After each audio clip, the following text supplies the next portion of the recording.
So, let me adjust this here. My chair took an L. The hydraulics don't work anymore, so I'm using a stool. Got my good old trusty stool right here. So, oh, my monitor's not up. No wonder. Okay. So, Q nor Orion could make it to this devlog, so I'm going to be taking over their parts for this week.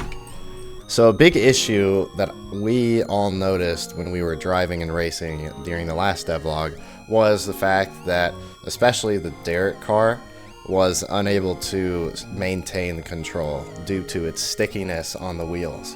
And there's a big reason for that. We're all playing on keyboard.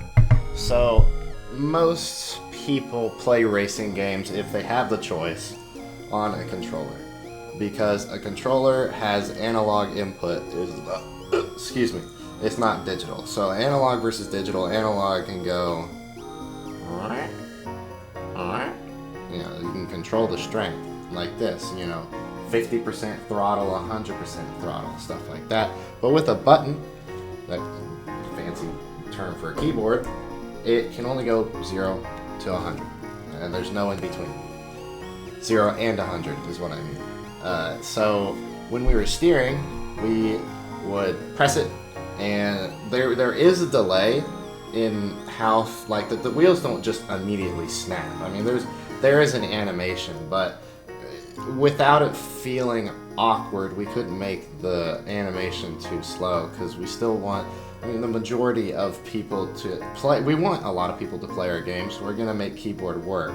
So in order to do that, I went in and changed the way the physics handled only for the Derek car. I wasn't really experiencing many issues with the Vesper. That could change once more people get their hands on it. I mean, I've been playing and testing for multiple years with this car, so maybe I'm just used to it. But let me just hop into the game and show you guys how this works and how it functions a little differently.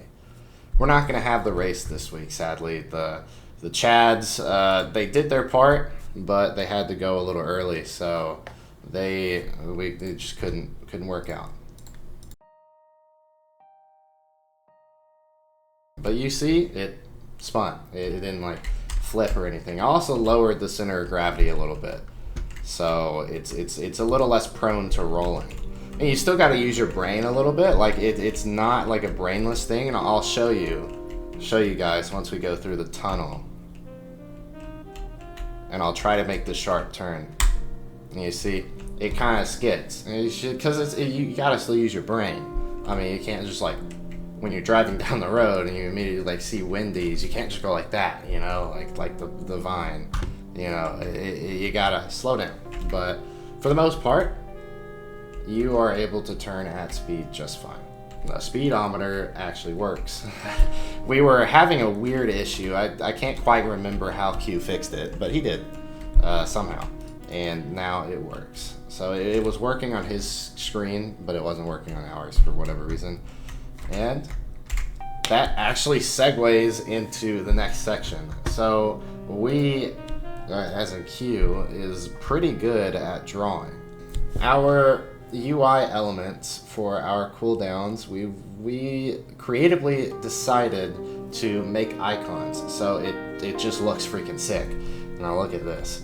Look at this. Isn't that not hard? Isn't that not hard? I mean the ultimate. I mean, imagine you go to your boss and you're like, yo boss, look at this, and you're a freaking you're a UI media designer. Your boss looks at that, he's like, you get a raise. You get a raise. If I had more money, if I could, I would, bro. It's incredible. I mean, how good this is. And this is the snake bite, and this is the passive. And he plans on updating both of those two. But it just, it's just the amount of detail, it's just the creative shading and all that stuff. It's just yo, man, bringing it to the team, We also got this here.